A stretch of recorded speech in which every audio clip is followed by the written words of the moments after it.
Hey, Andrew, what's up? Hello, sir. How are you? Excellent. And how are you?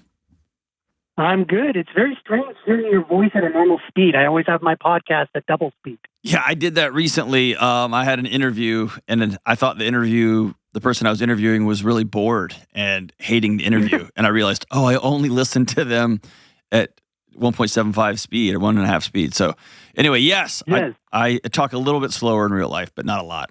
So, what's up, man? Yeah.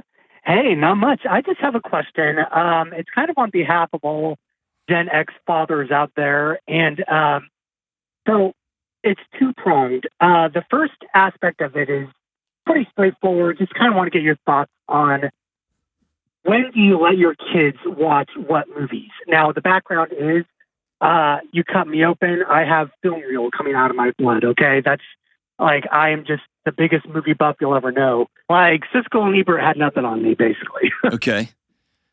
All right. So that's always been like an important part for me as far as being a father is being able to pass that love down to my children. But my wife, not so much. She's not a big fan of movies. She doesn't really see the point of them. And so it's almost a battle getting her to agree to show her certain movies that I love. And then the other aspect of the question is, I guess I was persistent enough with this. Like, I like to think I'm pretty laid back with just about most things. But with this, I was very passionate about, and I kept kind of hounding her about it. And she recently just kind of gave in and said, fine, just show them what you want. But I want to honor her.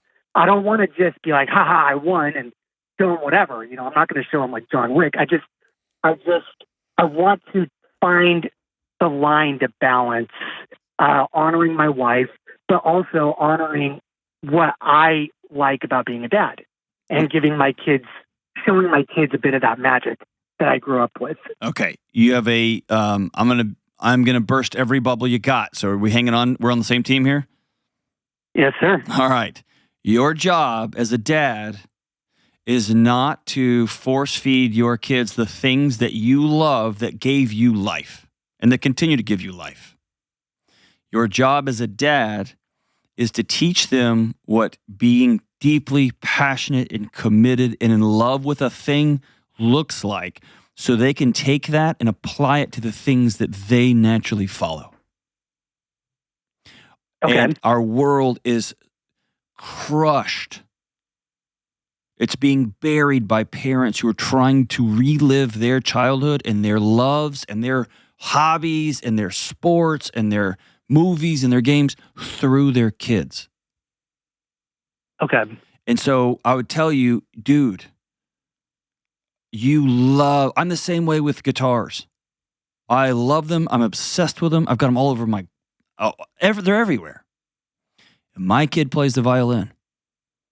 And I was all about stringed instruments. It's like, okay, but this one, and dude, it's not his thing. And what I realized is, he's watched his dad be super passionate about this thing, and he's applying it here. And he's writing a novel. I would rather set myself on fire than write a novel. But here you go, right? But I'm watching him be passionate about a thing. And that means as a dad, I'm winning. So that's number one. I want you to be very careful about hijacking your kid's life to try to force them to, because here's what they're going to do. They're going to, I'm trying to think, they're going to make that interaction about the way they can connect with dad, because that's going to be their only avenue for connection. And they're going to end up despising the whole system. One of my favorite things about my kid, one of my favorite things that I think I did a good job as a dad, or I'm doing a good job, and my wife is doing an amazing job as a mom, is both my kids love to read. And my son, especially because he's older, he'll tell me, Dad, I read this book you told me to read. It's terrible, and here's why. You see what I'm saying? And so I want my kid to have his own identity, his own thoughts, his own projections into the world, and he's going to learn that by watching me be really excited about a few things. But I can't control the outcome of where his passion, excitement, and energy are pointed. Okay. Okay. And I know that's, you're probably gonna have to grieve that. And I don't mean that to make fun. I mean that like seriously. You've had these visions of every Friday, every Wednesday night, me and the kids are gonna pile up and watch movies. And you're gonna have one kid that loves movies. You have one kid that could care less about movies. That just hates them. Right. And they get to go on their own path. See what I'm saying? I do. And I do find that is one of the challenges. Like my son is a lot more like me. He'll watch, he loves the stuff that I do a lot of times. My daughter is very athletic, and so she challenges me in that way. So I do hear what you're saying there. I also want you to be careful with your son. Okay? Okay. Be careful that the only way dude, I'm a baseball fanatic. I'm going to tell a story I don't usually tell. I don't even know if I've told it on this podcast before. I especially when my son was young, I was a baseball fanatic. Like all the time, obsessive. I've been since I was a little kid. It's one of the ways I connected with my dad. It's one of the ways I connected with my granddad.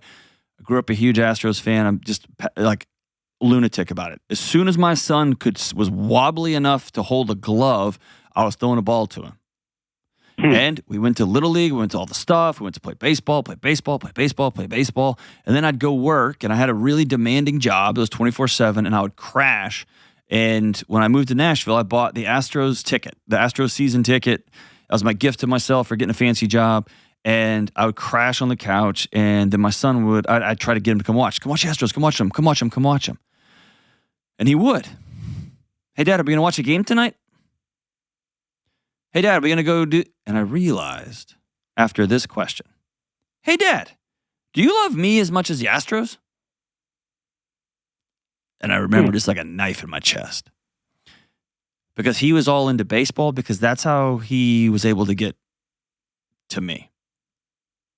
And when I cleared the deck and just said, I love you all the time. What do you want to do today? I would love to go fishing. I want you to come with me. Oh, Dad, I'd rather play Legos. Can I join you for some Legos? Yeah.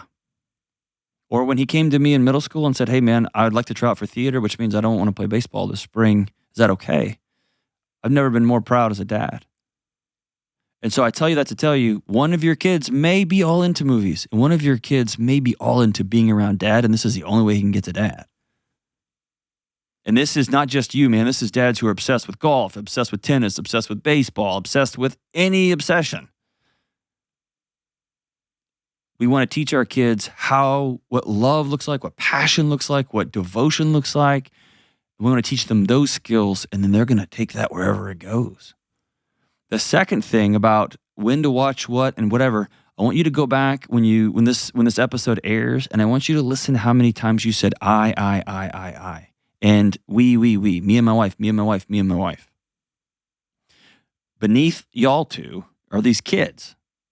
And whether you're going to watch, give me an example of a movie you want to show a kid that your wife is like, never. Iron Man. Okay. How old are your kids? They are 18 and 21. Okay. Just kidding. I'm kidding. They're 9 and 10. I was going to say, all right, you need to run. Get out of this relationship now. Okay. How old are they? 9 and 10. Okay.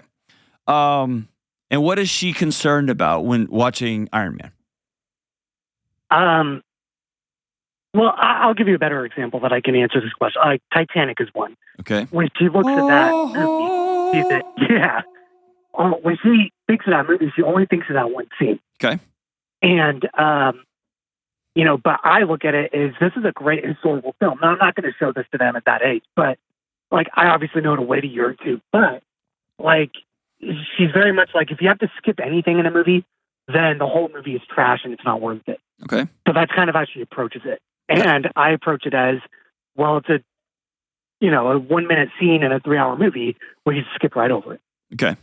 And so I think that's a values conversation that y'all need to have absent from movies. And your passion for movies and her I could care less about movies is clouding the conversation about values. What pictures do we want in our kids' brains? And so I would ask you, if it was on their cell phone and it was texted to them by one of their little knuckleheaded elementary school or middle school buddies, would it be okay then? And if it's not, then have that conversation because kids don't get the same context from films that we do as adults. And Okay. I'm with you. There are certain scenes in certain movies that I'm going to tell my son, I'll yell earmuffs or cover them up, because there's a particular scene on the way to something. And so I'm with you on that. But I also, if someone says, hey, what's the old youth ministry thing, like if you just bake a pan of brownies, but you just put one little tiny bit of like dog crap in it, it's okay because it's just a little bit, right? Whatever, I get that too.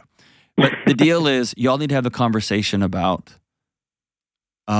movies. I mean, here's going to be, I'm almost 99.9% sure this is where the conversation's going to head.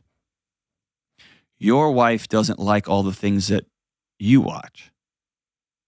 Mm-hmm. And she's uncomfortable with some of the things you put in y'all's home for your consumption. And you are such a movie buff, and you can talk so eloquently about Von Trier, and you can talk so eloquently about Tarantino, and you can talk so eloquently about some of these guys who are amazing filmmakers and put absolute trash on the screen. And you're able to, that it's hard to get into that, into the conversation about values, right? Right. And so I would sit down and have that conversation. What kind of parents do we want to be? Not about the movies. And I would start with you. If I'm you, I would say, hey, I'm over the top. You started this call by saying if I cut you open, film would come out, right? Right. Ed, not to damper your love too much, I don't want this to be a total downer call. I'm holding up a book right here. It's a thing that I carry with me all the time. Inside this it's like a little journal that I carry everywhere. Inside the journal is a list of movies I want my son to see.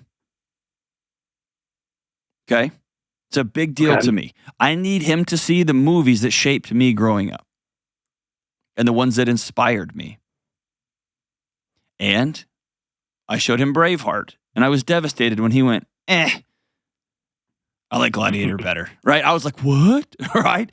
I couldn't believe it. And there's a few scenes in those movies that I said, hey, you got to close your eyes. It's too much. Right? And that's okay. I agree with you, by the way, too. Braveheart is the superior one. I thought it was, but he didn't seem to think so. I think he was just enamored because Russell Crowe's kind of awesome. But whatever. All I have to say is I love the idea that you want to show your kids film, that you want to show them art, you want to show them beauty. But bigger than this is a conversation, not, I want to appease my wife and I'm tired of fighting my husband. That's not the conversation to have. The conversation is deeper than that. It's our job to protect the most precious thing in our lives, and that's our children's minds. The world is going to fill that with so much trash and so much garbage. And this isn't a faith statement. This is a cultural statement. There's so much madness and insanity out there that's going to be just shoved into their minds that, how are we going to protect that? And then, by the way, I'll ask my wife, hey, I think I want to show the kids this movie. And she'll go, that's not a good idea. And I trust her because I also know after how many movies I've seen over the years.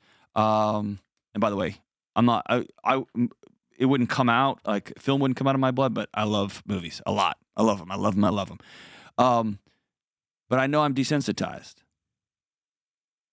I know that the edges have been way, way, way worn off.